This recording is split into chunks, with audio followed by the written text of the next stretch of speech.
Hey, That's it's so Nicole much and better. Tris on the radio. Nice to have you on IPL Radio with us. We have Mega Marie from Mega Marie Coaching. How are you this evening, darling? I'm wonderful, lovely. How are you? I'm very good. I'm very good. Very more excited that you're joining us. How are you going?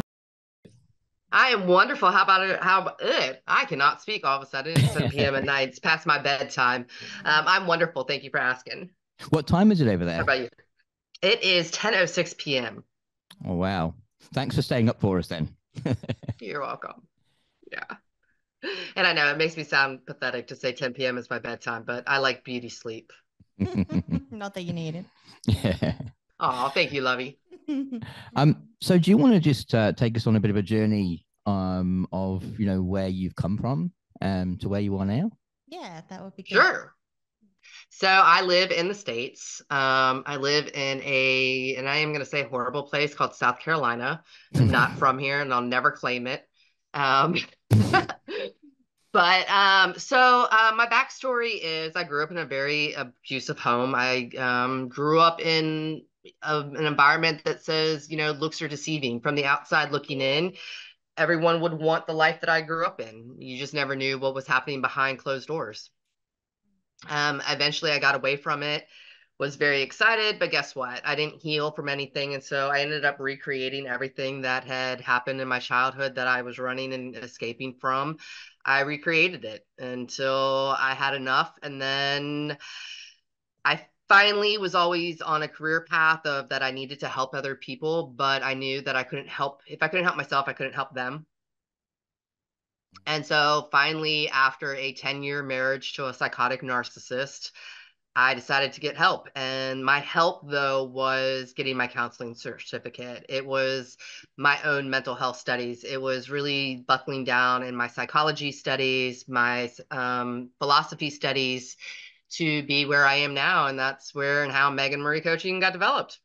Mm-hmm. Wow, that's awesome. So how long have you been doing the coaching?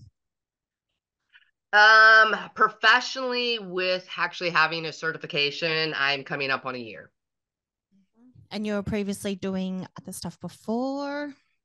I was actually, I have a 20-year career in insurance here. That's really useful. Yeah. Hey. Right. Well, it's kind of funny. Because even in my counseling now, so I'm completely against Western medicine. The whole aspect of Western psychology is something that I have fought and I'm quite against. And it is funny because it's like my biggest competitor now is insurance. Mm. And I worked in it for 20 years. And I'm like, insurance is dumb. It's stupid. It's an idiot. And yet people all want to use it and they want to have it and they think it's such a necessity in life. What made you get into the coaching? Honestly, it was always a call. So when I first started college, when I first left home, I was actually a social work major. I've always known that I wanted to give back. That's always been a completely deep passion within me of that I want to be the change I want to see in the world. And there's a lot of things because not only did I grow up in a violent home, the reality was my father was a cop and my mother was a nurse. Mm. And they should really be in jail for the stuff that they did for their kids. But because of the system we live in and how their jobs were, nothing happened to them. And honestly, because they were white, nothing happened. Nothing was ever done. And I got into my internship and it broke me. I remember there was one day I walked in and it was a 4 and a 6-year-old and they were begging us to take them out of the house, begging us. And we couldn't do anything because of the fact that the mom knew every tiny little thing to say. So we couldn't help the kids. There was nothing we could do. And I went home that night and I bawled my eyes out. I cried everything. And to be truthful, it took me 20 years to figure out why, because I still was not ready to deal with my own crap, but it put me back into my childhood because that was the first time that I had trauma happen to me that I really remember I was 4.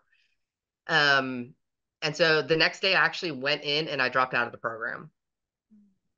And all throughout the years, the 20 years, just psychology kept coming. Opportunities to help people keep and have kept presenting themselves. But I wasn't ready to deal with my own crap. I wasn't ready to admit anything that happened to me. I was literally a runner. And I thought if I just ignored everything, it would all just go away.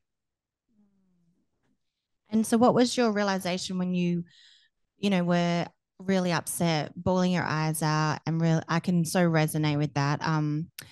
Having having needing to advocate for children and also being in the system of a lot of the state. So, what was your turning point, or that inner voice inside of you that was like, you know what, I need to be a voice for them. I need to, really advocate for them. And yeah, so what was that kind of looking like or sounding like?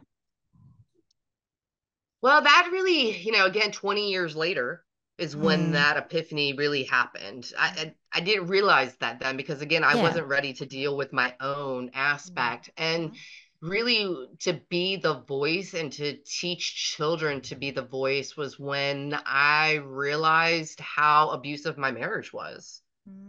That's when it was, wow, I've repeated all this. He wasn't physically abusive, but he was a narcissist. And so the psychological abuse. And when I started to put together just all the comments, all the projection psychology that he had done, the reverse psychology, and I thought I was pretty smart. I thought I was pretty intelligent. Kind of been through this. I thought that I was better and I wasn't. So that was really kind of the epiphany of, no, I need to learn better ways and I need to learn how to help children because I wasn't helping my children, and my children now think that is normal environment. They think that is a normal behavior. They think that is because I allowed it.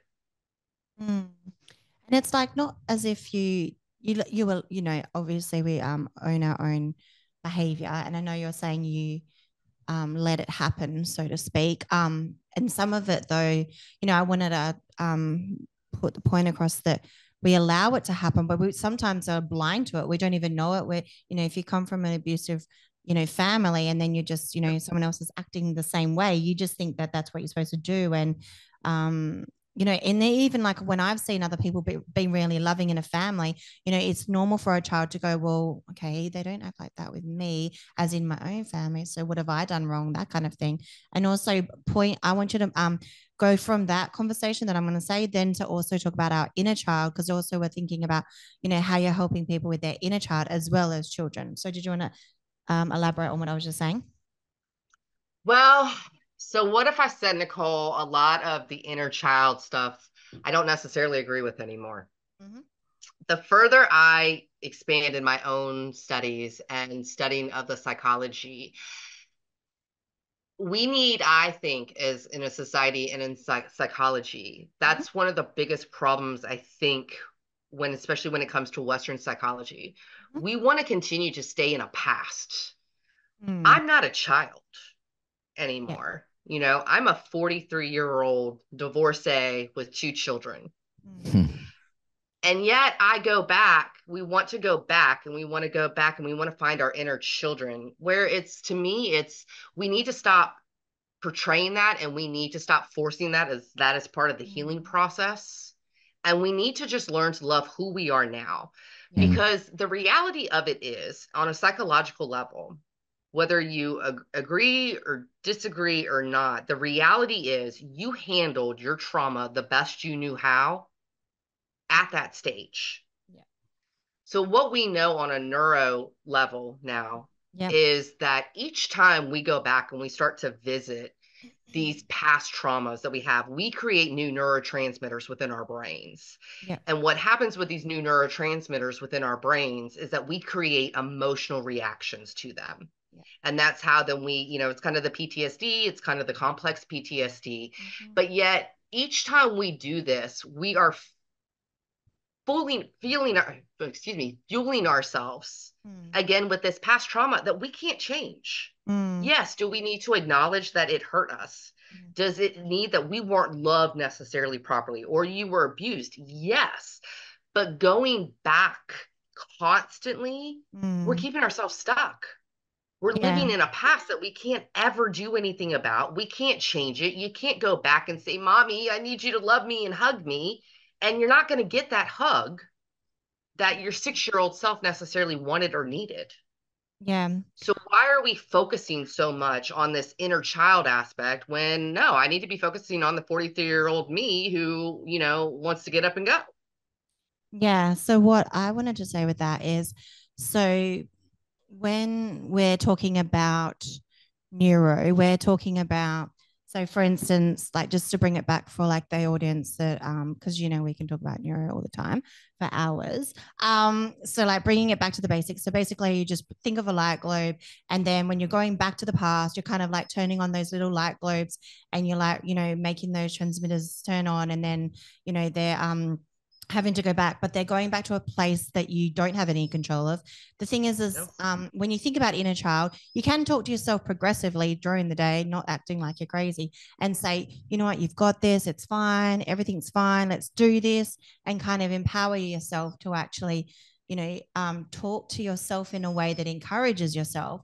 But it's like I feel like we should be telling our inner child, okay, you've got this, and then articulating whatever those feelings are and acknowledging them. But you were not who you were. You are who you are now. And obviously we progressively change as we learn and grow, and build more connections. But I think it's important, like I agree with you, not going back so much to the past and not saying, oh, well, this happened. And because that frustrates me when people are like, oh, well, this happened, so this is why I'm like that. And this is what happens. And this is why I'm like that. Because I don't have that kind of approach. I go, well, that's, you know, this happened. But then like, what am I doing about that? How am I changing my self-talk? And how am I changing, you know, or not changing, but accepting what I was and to who No, I I am think you hit it now. on the nail, Nicole. It is changing, Yeah. you know, because the same way that you spoke to yourself back then isn't how you're going to speak to yourself Yeah. now. Yeah. But I think it still goes to is that when you look in the mirror, however old you are, that's who you need to be speaking to. It's not the other little person who you feel might be inside of you. Again, that's, I don't know. It's to me, it's an escape. It's an excuse. Still, and I think you hit that nail on the nail as well as people saying, "Oh, well, this is just how I am." It goes into the same aspects of the labels. You know, Yeah, so many people are so desperate to have a label. I know. Yeah. Well, great, you have a label. What are you Yeah. doing with the label? Is the Yeah. label your excuse for other people to now that they have to tolerate how you behave? Yeah. Or are you actually going to do something to better yourself? And Yeah. I don't think we live in a society. I think most people get the label and they're like, well, there we go. That Yeah. explains it. And you know what? Yeah. Tough crap. You all deal with it. Yeah. That's pretty Well, much. no. You know? It's a very lazy Right. way of dealing with stuff, isn't it? is. It's like It's saying, not dealing with it I at have all. this. It's again, it's the avoidance. Yeah. And I think that's the same thing as where it's like the inner child aspect. You're not a child anymore. Let's be adults and let's own up to, you know what, we necessarily didn't have great childhoods. Yes, maybe we have a mental and emotional ways. We were never taught skills on how to regulate ourselves. Well, what's your excuse now as an adult? Yeah. Oh, that label saves you. Oh, well, how's that medication too? Because that medication is eventually going to shut down your kidneys and your liver and your, you know, digestive system. And so that's your excuse. As you can tell, I can go completely in a rabbit hole down on this one. Can. I think though, you know, you're right there that I think it's important to acknowledge that inner child, but you know, if you just keep going back there and use that as an excuse, then you're never going to move forward. And I think as long as you're having an excuse, then you're actually blocking growth. 100%. And you're feeding into that inner child of like, oh, well, I was a child, so this, but then, and you're still saying, oh, well, I'm kind of like a child. And so it doesn't really empower you. It just still makes you feel stuck. Whereas like, it's like, yeah, that was how I dealt with it, you know, and obviously developmentally and in regards to our brain, you know, our brain's still developing, you know, until we're about 20. And so, you know, we can only, and developmentally, you can only ascertain certain developmental stages as your brain is and your body is growing.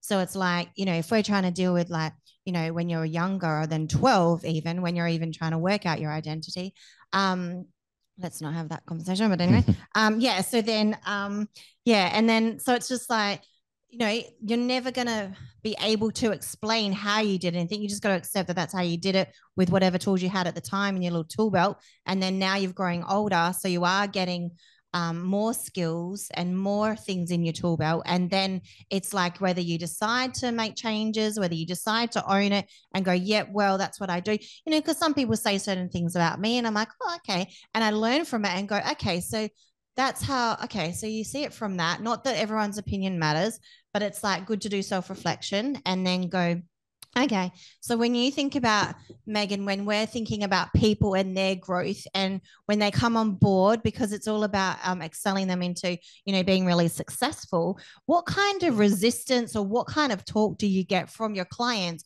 And then how do you shift them from that thought to a different thought? I love the word but. Yeah. But just means excuse. Yeah. You know, and that's really what it is yeah. What is the excuse? And I always ask people, what are you fighting for? And people will be like, well, freedom, you know, I want my freedom. I want success. I want this, you know, I want that.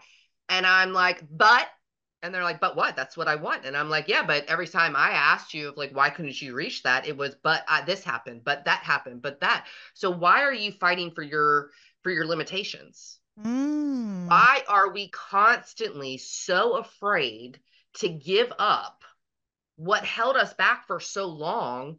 And I get it. And I'm not going to lie, because this was something I struggled with in the beginning of my healing journey was, who was Megan Marie without the trauma? Who was I? I had no idea. And, you know, I was not in the right mental state at all when I started my healing journey. Who is? But it literally just was, I was no one. And it was so painful to think that I had lived, you know, because at that time it was 39 years. So it was like, I've lived 39 years and the only thing I've accomplished is pain, but I got to hold on to this pain because who am I else? Who am I? Yeah, without that. You know, I never was taught, or at that time too, no one had shown me, wow, well, guess what? Now you're a whole canvas. Now you have the opportunity as to, well, what story do you want to build? Yeah. And, you know, people don't, I think enough about that. You know, we're so problem focused and, you know, and I work a lot with energy with people, but people are so focused on necessarily what the next step is. And we get overwhelmed and we can't understand why we can't see the light, when the reality is we're never actually looking for the light. We're looking for the next step. So we have to switch sometimes our minds. And, you know, this is really using the hemispheres, you know, because the left is the logical and the right is the irrational. It's what you can't see. But you have to be able to build that and see that to make the light to go forward. And so that's what I really am good at. And I'm really helpful to help people to see and to spread their horizon, to be able to see that light of, well, where are we really going? Where is it that you really want? Because once you say, you know what, I am no longer going to suffer. I am no longer going to do any of this, you know, crap. And it does go back to, I don't know if you've ever heard of the 4 agreements, but it's, you know, it's using the words, you know, impassable to, you know, better your life. But when we actually start to make those declarations, our visions are going to start becoming clearer. But we got to believe it.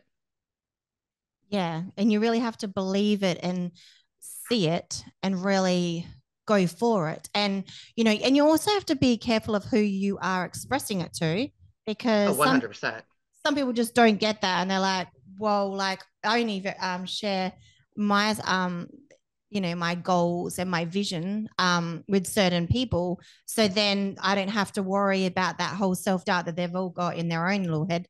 I'm concentrating on my bigger picture. And even if it seems too far, whatever for them, doesn't mean that that's actually my existence.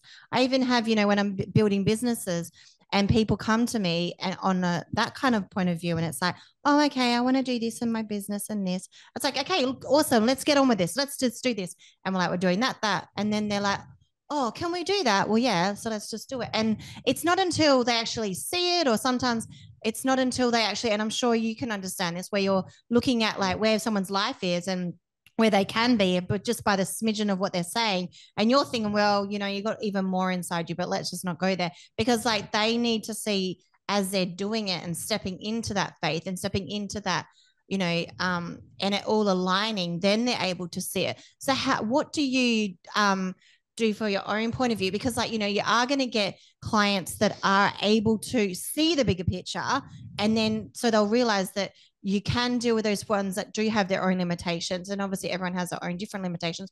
But what would you want to say to the clients that are like, yep, I really rely on the spiritual, and like I am in that zone where I really believe, that's actually a number one thing in my life that's going to get me to succeed, and that's going to be able to unblock me, because they're your ideal clients are the people that actually are wanting to do that. So what would you say to the ones that are like, yeah, I'm ready to go, I'm ready to succeed, this person understands that there's blockages, and then they can actually help me with the blockages? And what would be something that you'd want to encourage them with to know that you are going to be able to help them, and you're not going to give up on them, but you're going to be there if they're willing to do the work? What would you say to them? Oh, I'm excited for you. Your success is my success. Yeah. And we need to have more of that. Yep. Where, I can see that for you, but I got to be your cheerleader. That's the other thing is, my background is I'm a counselor, life coach. I have over 30 certifications when it comes to mental health and spirituality, different combined and all different types of areas. But it's crazy to me where we don't realize, just like we all need to have those friends who say, you know what, I'm going to the moon today. And we need to be that friend and be like, heck yeah, where and how? Let's all go. Yep. Right. Instead of being the Debbie Downer who's always, oh, that's impossible. You're so dumb. You're so freaking stupid. Blah, blah, blah, blah, Yeah. And so I love it when people come to me and, my clients, and they come to me and they're like, hey, I have this vision. I have this dream, but I don't even know how to see it. Mm-hmm. Okay. Well, great. Well, start first of all telling me about the dream. Mm-hmm. Let's just start there. Yeah, yeah. Because if we can't even see, again, if you can't even envision what it is that you're dreaming of, what it is, and guys, and here's the crazy thing about it, and this even people don't realize, like, this comes down sometimes to limitations. Say you want to be $1 million housewife, you want millions of dollars. Okay, great, that's your dream, that's what you want to do. Who cares? Or to say of, well, oh, I need I need the man, or no. Build the life, build the vision, build what it is that you would want for that life to be. What would that life actually look like for you? And, a lot of times when it comes into the spirit, we say you necessarily really got to feel it too. And I do have to say that feeling is kind of like the secret sauce, but it's visualizing it. It's actual visualizing it, because and you've been told this, and this is one of the things I do love in the spiritual realm of healing. There are so many cliche quotes that were so used to make me so mad before, and now it's like I completely get them. But the old saying, if you build it, they will come. The same thing is true in your head. Yeah. If you build it, it will happen. Yeah. But if you don't build it, then where are you going? It's the same where and how can you see it? It's the same for every single invention that's been made. You know, Right. like the first person that said, I want to fly, right? The I think it's the Wright brothers, right? So like Right. what would everyone else have thought about them, you know, with their little plane kind of thing? But now it's common, right? And it's the same with Ford when he said, I want to build a motor car, and then everyone else would have around him would have laughed and gone, well, that's silly. But you, like you said, you've got to see it in your head. You've got to be a visionary, and visionaries are the ones that change the world because 100%. They see something in the spiritual realm before it happens. And it's only when you see it in the spiritual realm beforehand that you can then manifest it and make it a thing. But yet we don't look at that. And, you know, so many people want to apply logic. Well, there's your logic. Because you do look at all the inventions of what we use today in our lives. Someone had to visualize it for us to be using it. The computer, the webcam, everything that we are on, every aspect, someone dreamed of it. And there would have been a lot of people around each single person saying that's not possible. Right.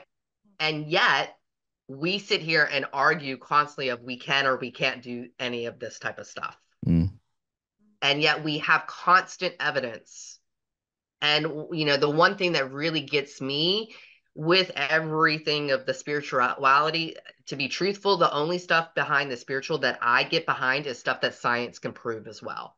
Because I'm a science geek. So it's like, people, you know, wake up. So yeah, my ideal clients aren't like, yeah, I feel I've wasted, and I hate to use the word wasted, but I wasted so many years of my life trying to convince people that life could be great.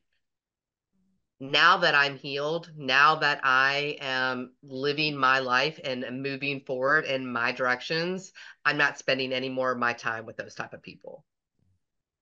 They're just sucking your energy out, aren't they? 100%. 100%. And, you know, I want to be around the people. I want to be around the dreamers. I want to be around the visionary people. I want to be with the people who are going to see change and make change happen in this world. Yeah, it's very important. So who's your kind of ideal client? To be truthful, I'm changing that kind of right now because I have been spending too much time trying to convince people to change.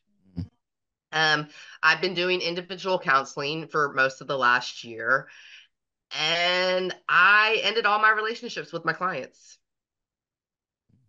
I'm not going to be a vent anymore for people. Yeah. And I think people also need to, have that mentality too. And so mine is really right now is spiritual business owners, entrepreneurs who, you know, they have their own limited belief of something right now. Maybe something's come up. You know, sometimes in the spiritual world, I think we want to act like we're all so hardcore that, you know, oh, once we got our confidence level up or once we got our self-esteem up, like we don't have downward spirals sometimes. We do. We're humans. You know, we're constantly evolving, constantly growing. And the more you educate yourself, you're going to have self-doubt. You're going to have confidence. And so my ideal client is someone who's like 3 years behind me, who is now starting to study, who is now starting to maybe open up, learn about chakras, learn about universal energy, learn about universal laws. And they aren't sure how to apply those to their lives, but they know it makes sense to them. And so they need some guidance and they need some direction on how can I manipulate these energies to benefit me to make my visions come true. And you are about, you know, just not beating around the bush. You're like, this is what's happening. And, you know, just saying it as it is, because otherwise. I'm very blunt. Yeah. Very blunt.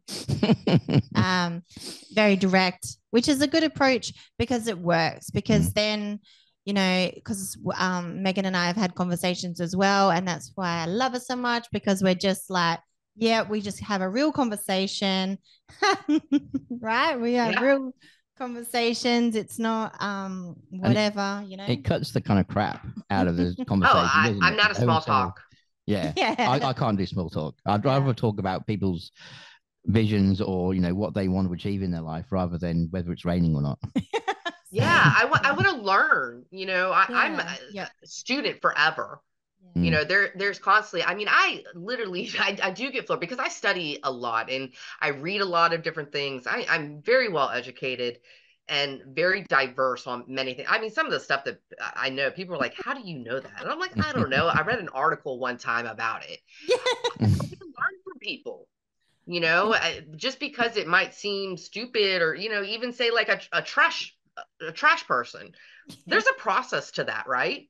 There's a process to how a trash truck works and how they go around and pick up trash. I want to know about that. Yeah. I want to know all those little things. And so, I want to hang out with other people who want to have those same type of conversations, who want to learn. But I don't care to talk about which star got married this weekend, who got divorced, who had an affair. I don't give a rat's butt. Yeah, same. And why I'm laughing is because like Trista's seen firsthand where I just ask random questions or because I just really want to gain that information, because you never know when you need it, and you never really and you want to know. Like, it's just like, I just want to know. And it doesn't matter what, where whatever level they are, whatever category we want to put them, white collar, blue collar, whatever. I just want to know. Because then that way we're able to also, it is nice to connect with different people on different levels. Absolutely. It's about perspectives. Everything in life is perspective. Everything in life is your perspectives and your choices. And so if you're never, changing your perspective, I mean, where are you really going in life? And in perspectives, you need to have a lower perspective of where you maybe feel your value is.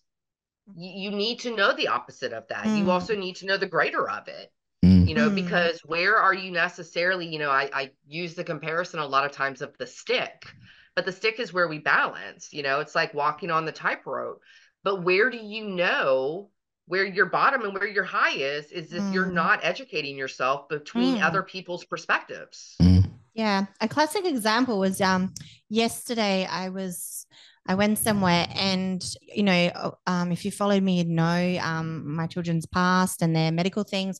And someone is having an operation on a gallbladder, and I don't even know anything much about the gallbladder, but I found out more about it today. No, I do. Okay. And so I know all these other things, but not that. And it was just interesting to find out what words she was using. And I was like, wow, so it's like we can be learning every day about different things. It just, yeah. But it also saves yourself money. Let's just be truthful. Like, people are so in a free training. We live in such a scarcity society, especially when it comes to finances. But what's one of the biggest killers? Medical. So why not, first of all, stay off, anyone listening, stay off Google. Don't go Google stuff. Everything's going to just tell you that you have cancer, and that you're dying tomorrow anyways. But these type of things, you could maybe, like, I've had gallbladder issues. So I know the type of pain that is, concentrated around that area, where signs and symptoms. But say, like, you're having that, and I could save you maybe a lot of money and say, hey, well, no, maybe you need to do this, and take it easy, and then you're fine. Or you could maybe necessarily go waste a few $100s or $1,000 at the doctor's. Yeah. That's how it works. But it's all about taking care of ourselves and educating each other and of course, like, my gallbladder symptoms aren't going to be the same as yours. We're different and we're unique. But if we still have a basic understanding of how it necessarily works, or where, or God, I mean, shoot, I can't. We live in such a dumb society. I mean, I lost my train of thought on that one when I went to go think of some places of, like, the map of, especially like here in the United States, we have like 3 government branches, but yet most of society, and yet they vote, don't even know that we have 3 branches of government here. Yeah, that's interesting. A lot of people don't know, actually, when they're voting, Right. Whether they're doing federal, state, they don't know. They're just thinking it's just one person. But and a lot of people don't really research, what the policies are that the people they're voting for. They just vote because over here, particularly in this area, It's very kind of Labour, very left wing, and people will vote because they've always voted that way. They don't sit down and look at the policies Right. and make an informed decision. They just vote because that's where mum and dad always voted, and or their grandparents, and they just follow blindly. And I think for me, from someone who is passionate about the politicians should be working for us, and therefore it's like a job interview when they have election and we decide who gets the job. We should know, who is the best candidate, not right. Not just because I've always voted this way, I'm not going to vote this way again. Right. But look at how, and it's a great comparison, even in mental health and spirituality, of using the politics, because you're exactly right. So many people do that, but yet we don't educate ourselves, and yet we wonder why. This is kind of like the aspect of like generational curses, where we need to start educating ourselves. We need to start becoming aware of that these patterns are making more people aware of, and even questioning other people, like, why are you voting that way?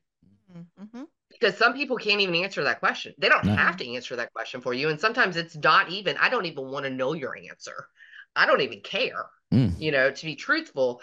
But can you even answer that? I feel like my job here on earth is to make people think. Think for yourself. Critical thinking.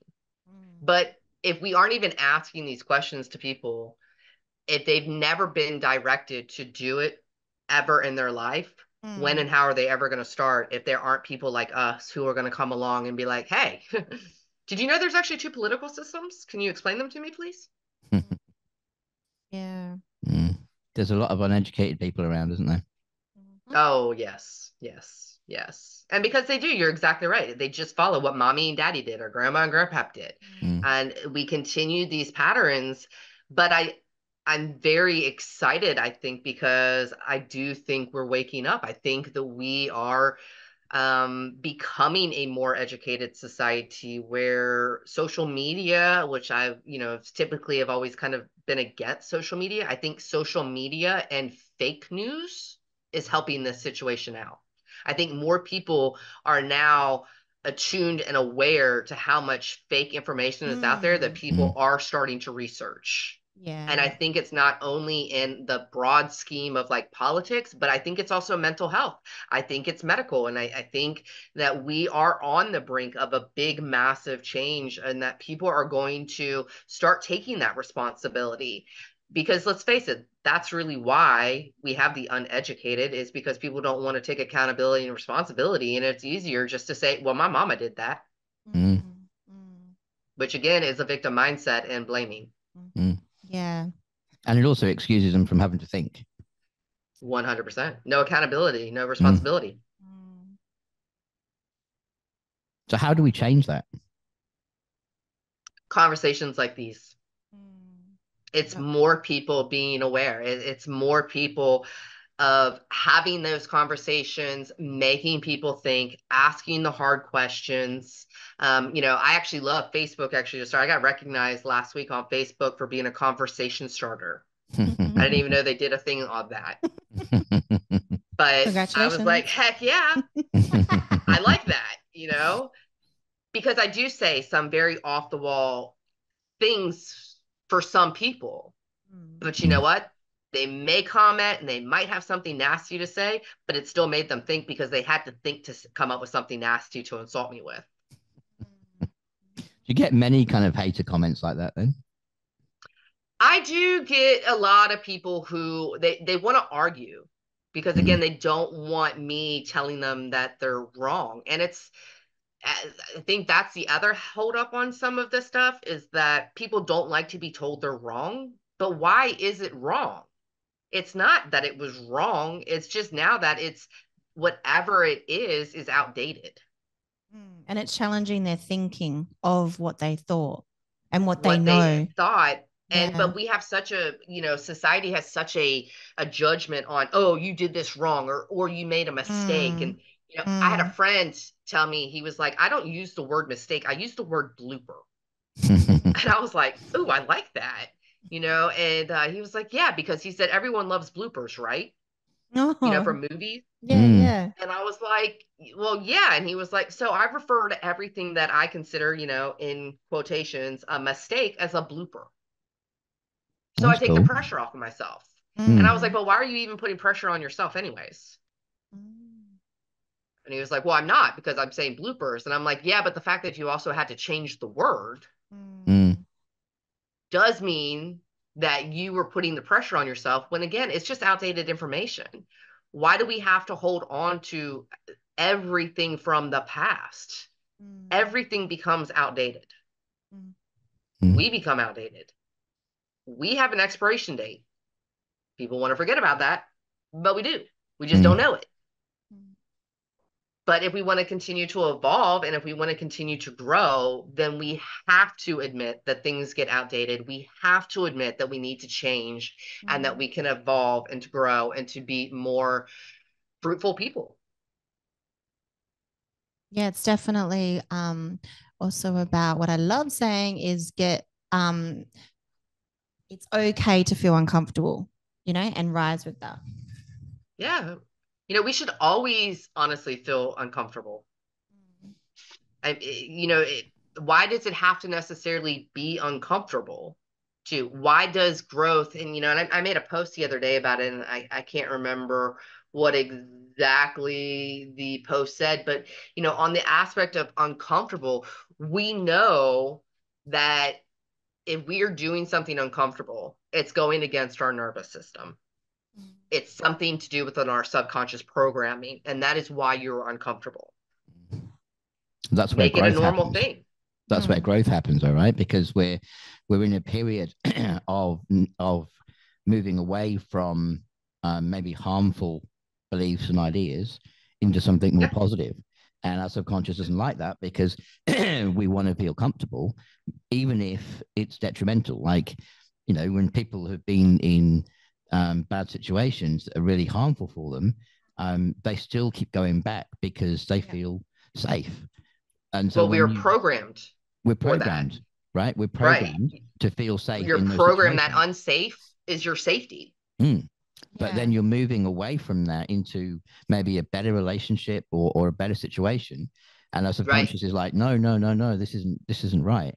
And it's that period where growth happens. And I want to say, and I tell people go ahead. Yeah. So, but however, when we think about things as well, we can still go back to an unsafe environment or an unsafe situation because we are comfortable with that. We know what to expect. We know, this is where it's going to be. And even though it's unsafe, we think somehow we deserve that or we're used to that. Do you want to say what you're going to say, but include what I was saying? Validate me, please. Validate me. Okay. Let me see if I can grab. Okay. I know she's going to agree.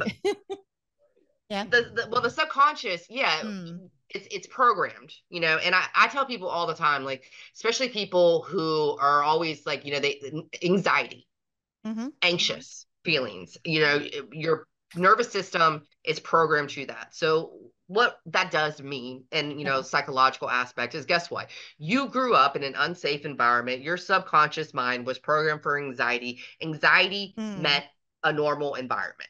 Yeah. And that's basically it. People wonder what they've had anxiety for their whole entire life. You grew up in an unsafe environment. That's your body was telling you, get out, and you didn't listen. Yeah. And you may have not been able to. I don't know what your circumstances were or anything, but okay, well, now you're an adult. You want to get rid of the anxiety. What do you do?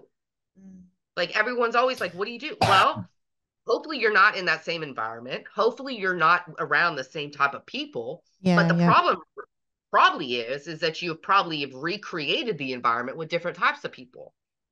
You have to have that awareness. But I also tell people who are always like, oh my God, I got that nasty gut feeling. Why does it always have to be negative?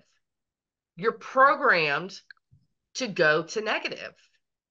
Just because you have a negative feeling does not actually mean anything negative is happening. It could just mean you're programmed negative. So what happens if we would flip it to that when we get that anxiety? Okay, how can I make this an excited feeling? I know. How can I choose right now for whatever this is to be excitement?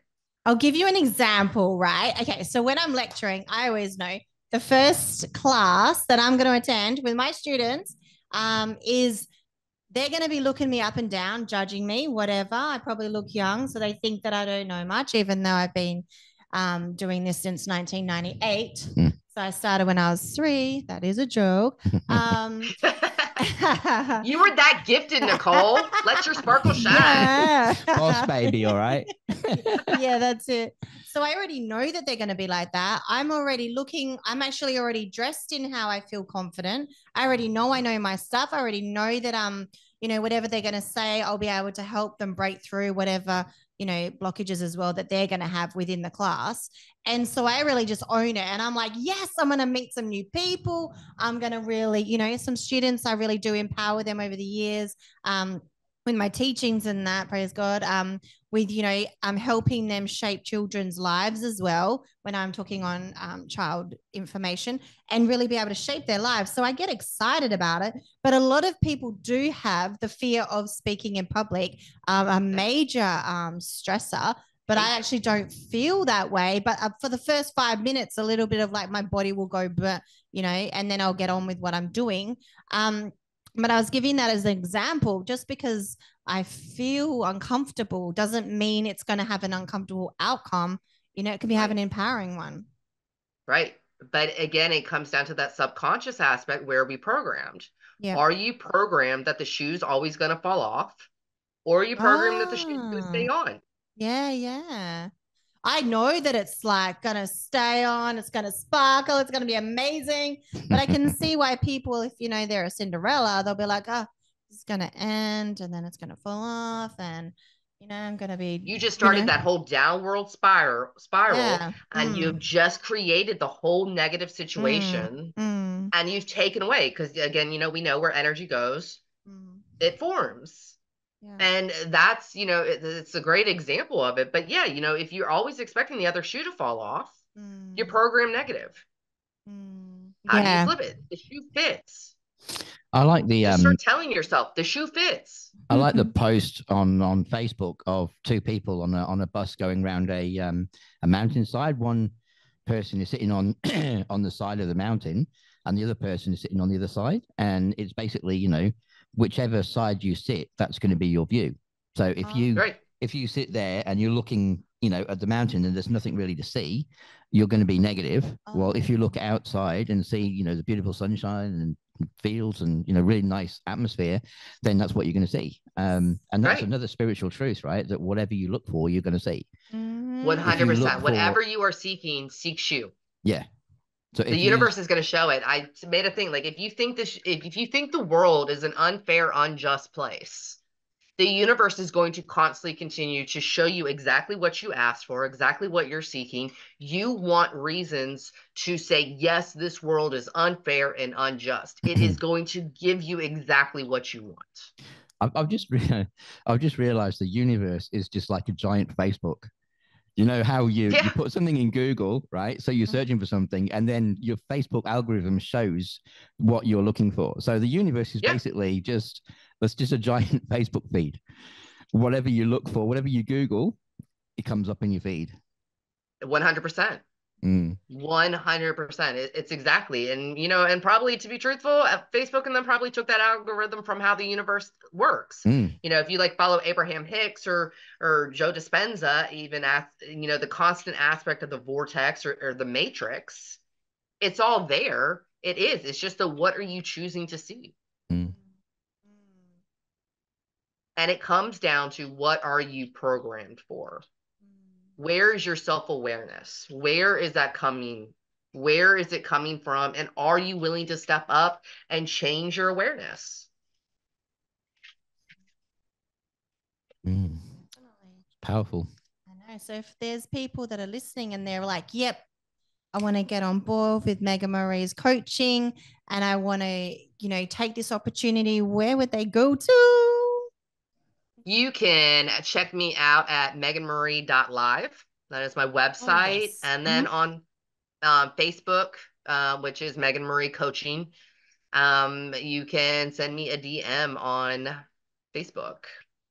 And that actually brings me to the point. So you actually have written a book, which is Western Struggles to Eastern Solutions, How I Healed from Narcissistic Abuse by Understanding Four Universal Laws. Would you like to explain a bit more of that about us so that the readers know what they're going to be reading? I mean, listeners know what they're going to be reading. Yeah. So I'm very excited about the book. And yeah, the title's a little long. I get it. But, that it kind of, this is not a story of like my triumph over narcissistic abuse.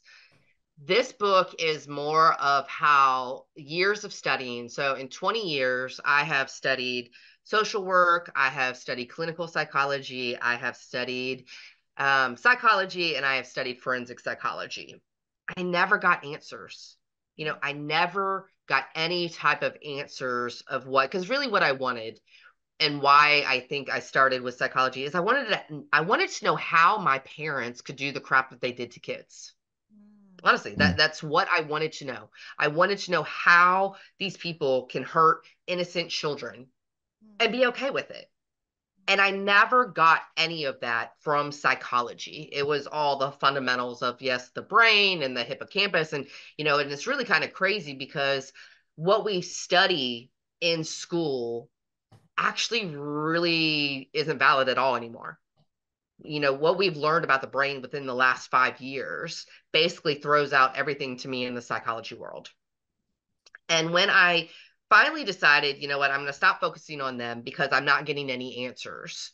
When I finally flipped it around, I started to get answers. But those answers also led me away from Western psychology and to Eastern psychology. It led me more to the old ancient ways, the old Buddhism, Taoism, the Taoics, all of those type of ways. And all of a sudden, it was like I had answers. I had so much clarity that came to me. And so that's why the title is Western Struggles to Eastern Solutions, because that's where I started to learn about universal laws. So the book is going to talk about the universal laws of polarity, karma, law and effect, and your internal dialogue.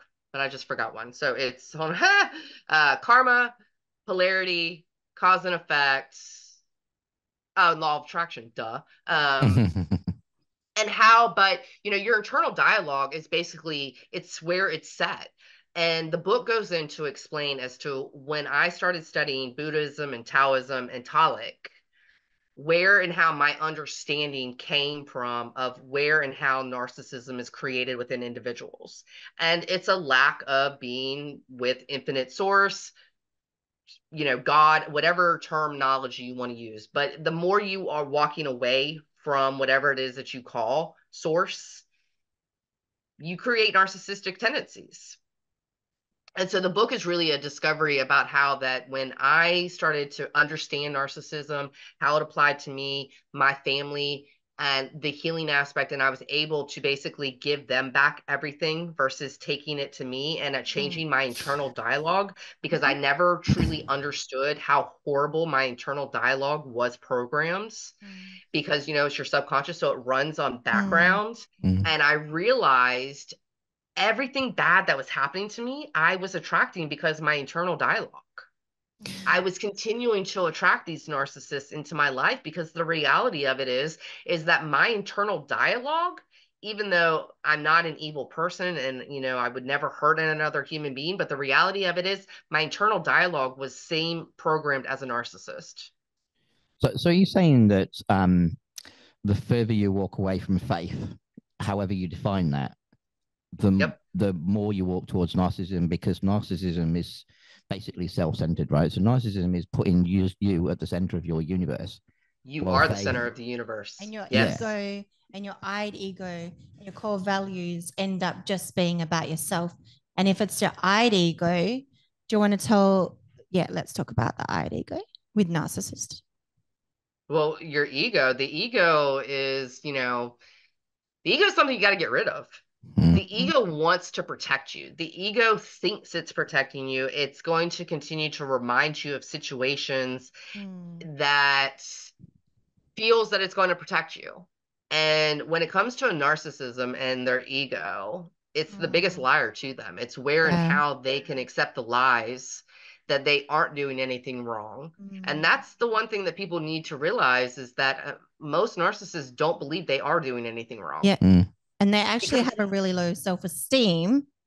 100%. They have no self-esteem. They have no, it's all their ego. Their ego is completely like a big shielding block around them, worse than any victim, any abused person could be. That ego is so high because it's that. It totally disregards even, you know, humanity in a way. Oh, they have no regard for human life. Yeah, no. Because they have no regard for their own life. Yeah, that's and right. that is their ego that is keeping them there, and it's keeping them stuck. And so people always also want to wonder why necessarily nothing happens to a narcissist. It's because they believe in themselves that much that they aren't doing anything wrong. They even think they're bigger than the law. We know that. They think they're better than anyone. And they think they actually do think they're really clever, even though they do have a low self-esteem.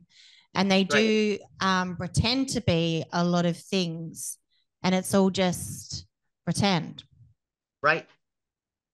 Oh, it's completely. So yeah, you know, back to your question of away from faith, it's 100% away from faith. They don't even have any faith. Well, the faith is in themselves, right? Yeah.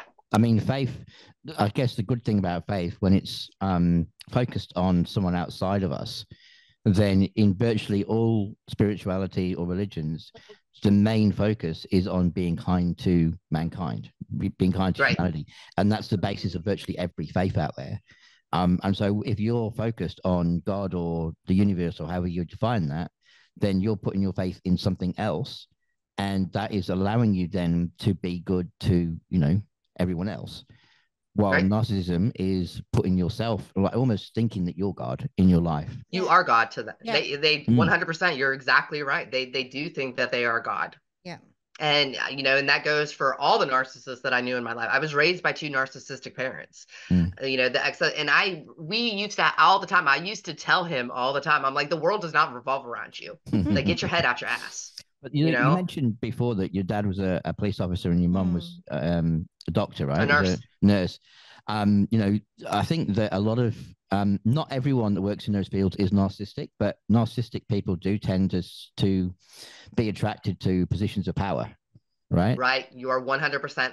And there is a high number. It's a high number. And that's why, to be truthful, why I feel narcissism is not a more highly diagnosed than it should be, because there are so many people that you are exactly right that are in those professions. It is all about power and control.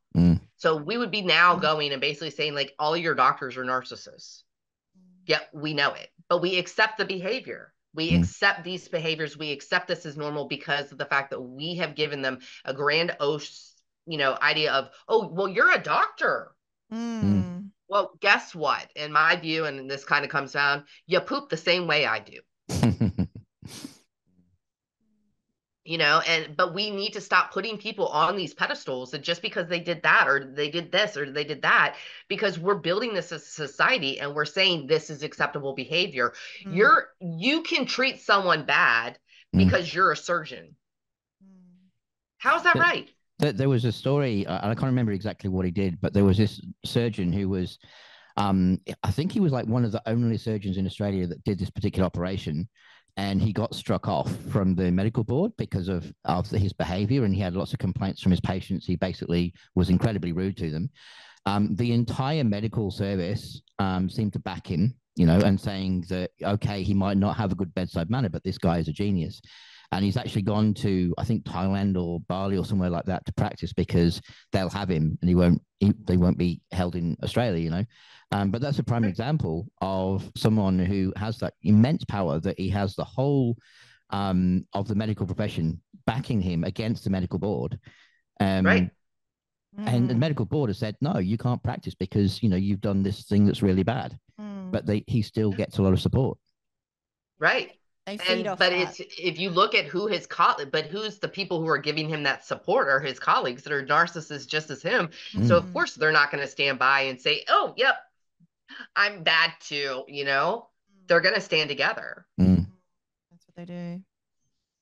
But it is crazy, but we are allowing it, and we need to wake up as a society. And that is one thing that I do think is cool right now, and again on social media, and the aspect like last year, the word narcissism. What do you all think was the percentage? And don't you all go Google it right now. What do you think the percentage of narcissism was Googled last year for 2023? 10%? I'd say 60. 225% more than any other word. Oh, wow. Okay, Wow. that's crazy. Yeah. 225%. Because we are starting to wake up to it. I mean, you cannot go around and continue to treat people like this and not think that something's going to happen. And I think also it's about like, you know, you can explain, okay, so they did this and people are going to be like, what? Why would they do that? Nah, they can't do that. There must be more to it, you know?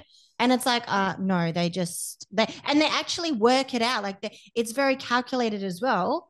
You know, I know you've got stories as well. It's very personally, and so do I. It's very calculated of what they do. It's not just something random, even though it can be. It's very calculated, and it can even be over years. They work it out at the start. Okay, I'm going to do that. That's going to happen. I'm going to get this person. I'm going to groom that person. I'm going to do that, that. And this is the big plan. It's like a masterpiece in their head. I've got this sorted.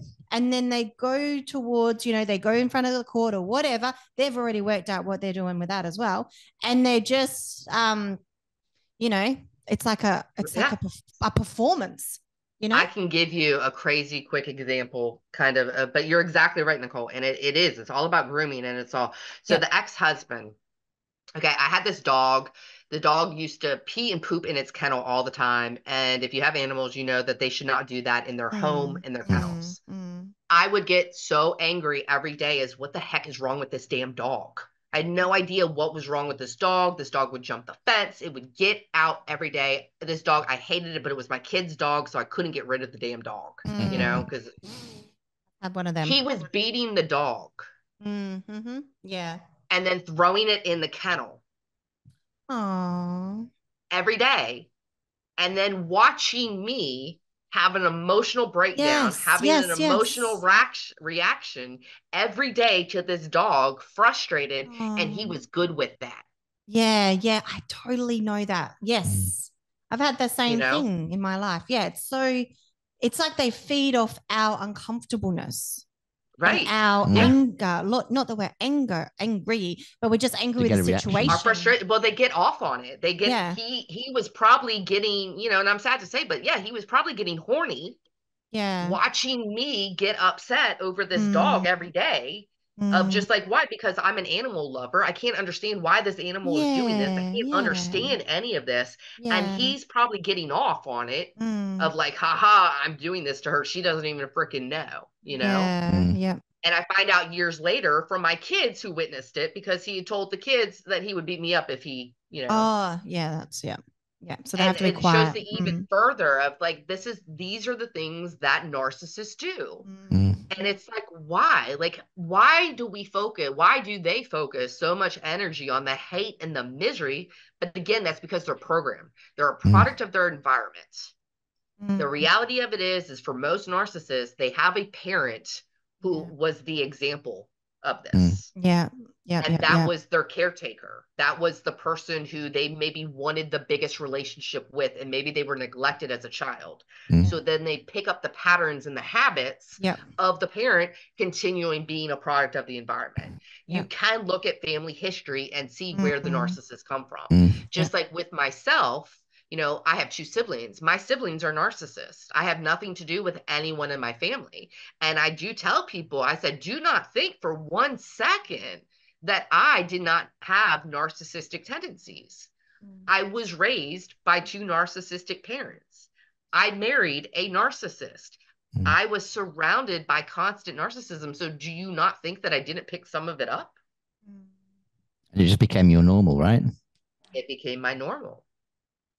But it never felt good to me. That's one of the reasons why, like, I kept the anxiety or, you know, kept the stress and stuff, because it was against who I am. Core values. until I eliminated myself from the environment. And we need to do that more of when it comes to narcissism. We need to stop accepting it or just saying, oh, well, that's just how they are, you know, and we need to start cutting ties with these people and isolate them to go deal and be by themselves, because that is what is going to heal a narcissist, is when they don't have anyone else to feed off of. They need other people's egos and insecurities to survive. Yeah, that's actually true. And it's also about cutting off the spiritual ties too. Yeah. You know? Well, it's protecting yourself as well. Yeah, definitely. Definitely. And not taking on what's not even yours. No, you know, and I even realized, like, when I started dating the ex-husband, well, kind of when we were engaged, all of a sudden I had anxiety. Now, with everything I grew up with, I never had anxiety ever once in my life. Ever, which is crazy, but I did not have anxiety. I started to have anxiety. And so I never want, you know, and it kind of made me really mad too in the medical community, because no one looked at, oh, well, hey, you've started dating this guy, you're getting engaged. You know, no one asked me anything about that or where there was changes in my environment. I just chopped it up to, okay, well, maybe you know, my body's had enough of everything and maybe I'm going to have to be on a pill for the rest of my life.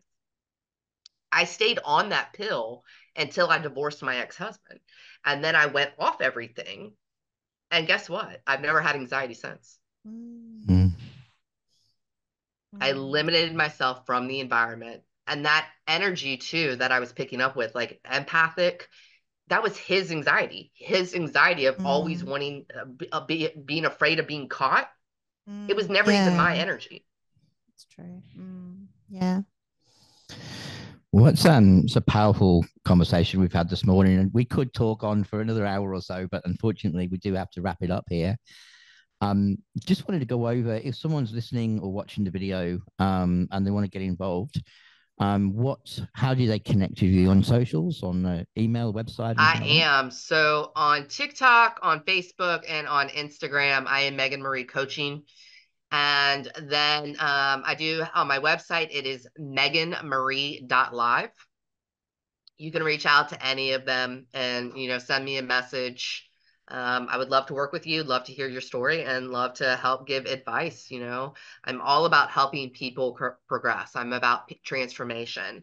I'm about people reaching their highest potential. And even if you can't see your highest potential, let's talk. You know, I can be your cheerleader. Let's go to the moon. Yeah. That sounds exciting. That's so awesome. It was so great to, you know, be able to see you and just be able to chat with you. I've missed you. So it's just been awesome just to be able to connect. And then I love, you know, what you're helping people do. Did you want to leave us with a final quote that'll encourage people? I will leave you with my favorite quote. My favorite quote is by Albert Einstein. He's an amazing man, if y'all don't know. But my favorite quote from Albert Einstein is, compound interest is the eighth wonder of the world. Those who understand it, earn it, and those who don't, pay it. And it has nothing to do with financials. Yeah, I can so understand that. It has everything to do with your spiritual bank account. What are you putting in your faith bank account? Very powerful. Well, that was Megan Marie. You definitely have to go out there and see her, plug into her, and really, you know, if you're ready to transform your life, if you're really wanting to succeed, then definitely reach out to her, and we'll be posting this on YouTube as well, and we'll be putting the link for her platforms and social medias in the comments. So look forward to that. We'll let you know on our Facebook page and our websites that we've dropped it. So yes. And right now we're going to listen to Mo Money, Mo Problems with the Notorious B.I.